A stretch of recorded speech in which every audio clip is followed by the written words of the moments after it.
Sebelum video ini dimulai, admin mau endorse produk sebentar ya. Lumayan lah endorse ini buat beli udut daripada nggak ada sama sekali ya kan. Buat kalian yang ingin makan brownies enak tapi murah, kalian nggak perlu khawatir. 15 brownies jawabannya. Jadi buat kalian yang penasaran sama rasanya brownies ini, kalian bisa cek aja Instagramnya. Linknya ini ada di deskripsi. 15 Brownies ini juga rutin loh ngasih diskon bulanan buat kalian, yaitu di setiap tanggal 15 itu semua item didiskon menjadi 15%. Langsung aja kepoin IG-nya ya. Lanjut. Sebelum video ini dimulai, admin mau endorse produk sebentar ya. Lumayan lah endorse ini buat beli udut daripada nggak ada sama sekali ya kan.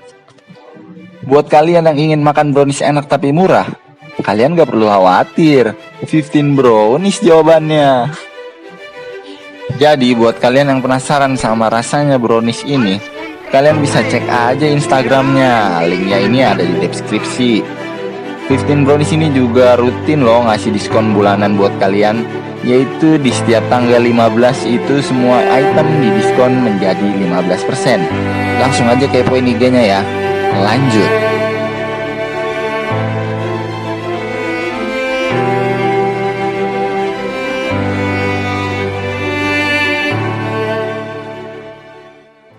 Halo YouTube, kembali lagi di channel Combat Analysis. Ini adalah part 2 dari konten kita sebelumnya yang berjudul Pasukan Tangguh Itu Bernama SS.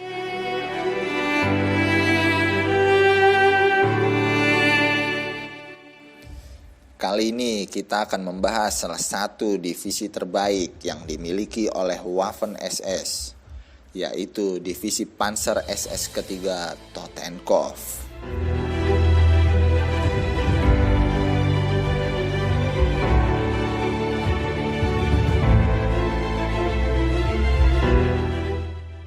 Divisi ini adalah salah satu dari 38 divisi yang dimiliki oleh Waffen SS, sang mesin perang legendaris Nazi Jerman yang sangat menakutkan pada masa Perang Dunia Kedua.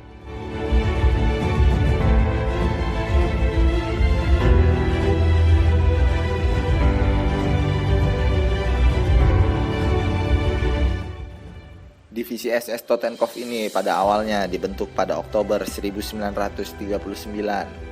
Biasanya divisi Totenkopf ini lebih dikenal dengan penjagaan kamp konsentrasi dan kamp pemusnahan. Akan tetapi kita tidak untuk membahas hal itu, karena kita akan lebih membahas divisi Totenkopf ini dalam keterlibatannya pada pertempuran dan garis depan.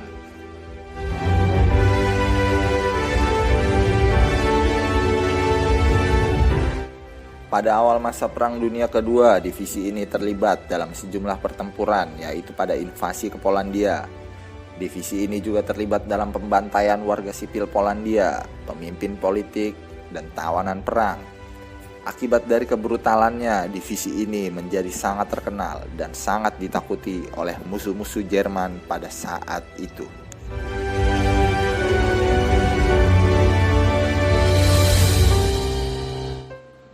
Pertempuran Prancis.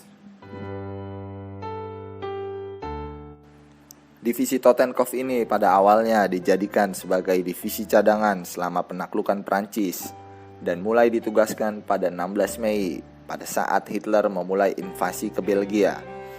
Dan pada tugas pertamanya tersebut, divisi ini berhasil merebut beberapa kota dari tangan pasukan Prancis. Dalam kesuksesannya tersebut, divisi ini hanya menderita kerugian berupa 16 orang tewas dan 53 lainnya terluka. Sementara itu, di pihak Prancis mengalami kerugian berupa 200 orang lebih tewas dan 100 orang lainnya ditangkap oleh divisi ini.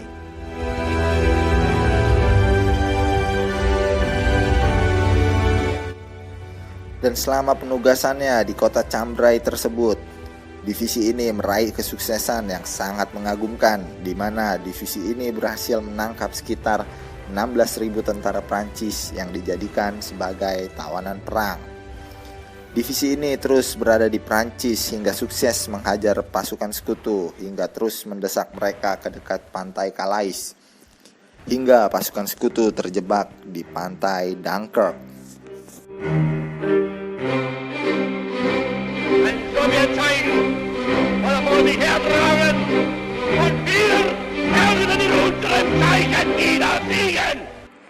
Totenkopf di front timur.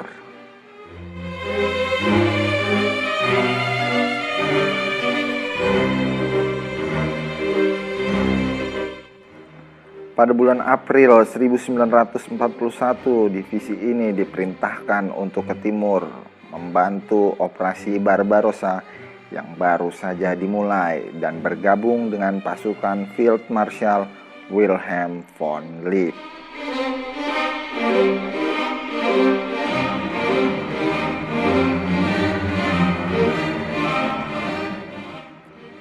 Pasukan Lieb ini ditugaskan untuk bergerak menuju kota Leningrad dan menjadi tumpuan sayap utara pada operasi Barbarossa. Totenkopf turut mengambil peran yang vital dalam kesuksesan pada sayap utara ini. Divisi ini berhasil merebut kota Lithuania dan Latvia. Dan divisi ini terus bergerak maju menembus garis depan melewati kota demi kota hingga akhirnya sampai di kota Leningrad.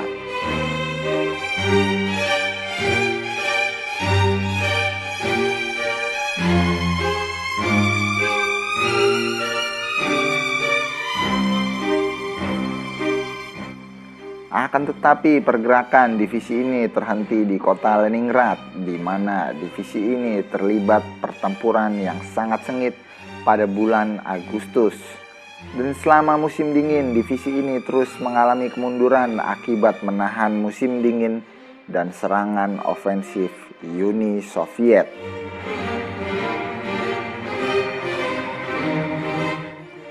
Hingga pada bulan April 1942, divisi ini terus terpecah dan harus kehilangan 80% anggotanya yang hilang, tewas, atau ditangkap oleh Tentara Merah.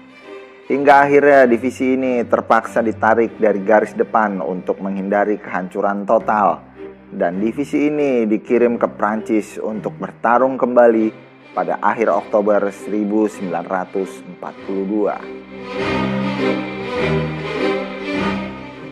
Selama di Prancis, divisi ini juga terlibat dalam operasi pengambil alihan kota Vichy.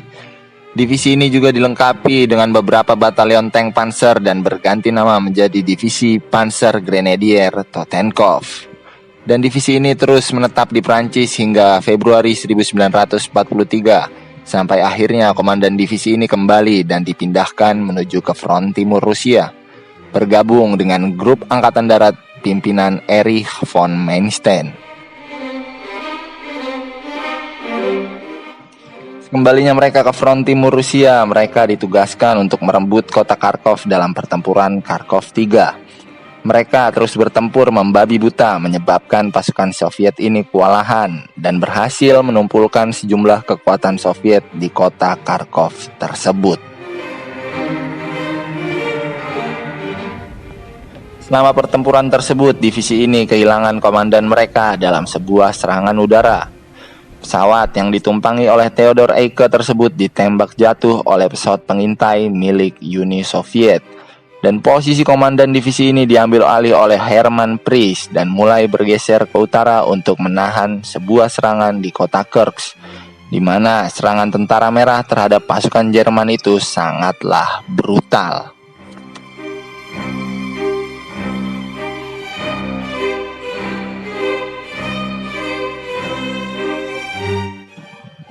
Dan pada bulan Februari 1943, divisi ini menerima satu kompi tambahan tank berat Tiger I dan memulai penyerangan bersama Korps Panzer SS kedua dan Leibstandarte SS Adolf Hitler atau LSSAH sebagai ujung tombak dari serangan ke kota Kursk tersebut.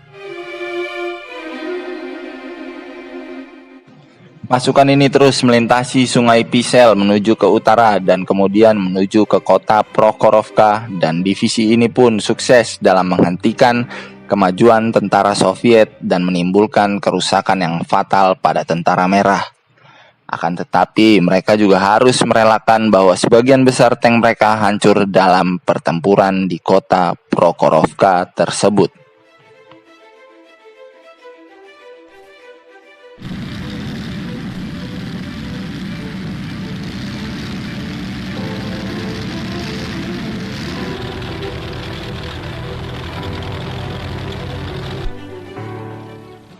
Dan tak hanya sampai di situ saja, perjuangan berat divisi ini masih terus berlanjut.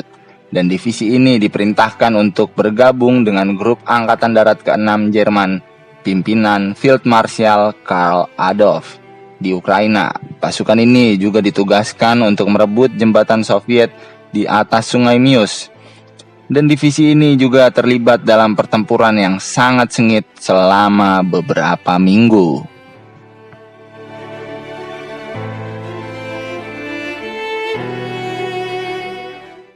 Selama pertempuran Juli hingga Agustus di kota Stepanovka, divisi ini menderita kerugian besar karena pertempuran dahsyat tersebut.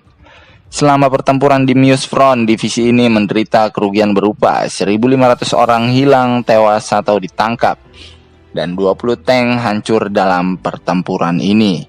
Hingga akhirnya divisi ini pun diperintahkan untuk kembali ke kota Kharkov dan bergabung dengan divisi Das Reich. Hingga pada bulan Oktober, divisi ini ditingkatkan kemampuannya menjadi sebuah resimen dan diberi nama menjadi Resimen Theodor Eicke. Oke, sampai di sini saja pembahasan kita mengenai prajurit SS ini. Dan jika kalian ingin pembahasan ini dilanjut, silahkan tuliskan komentar kalian di bawah ini. See you.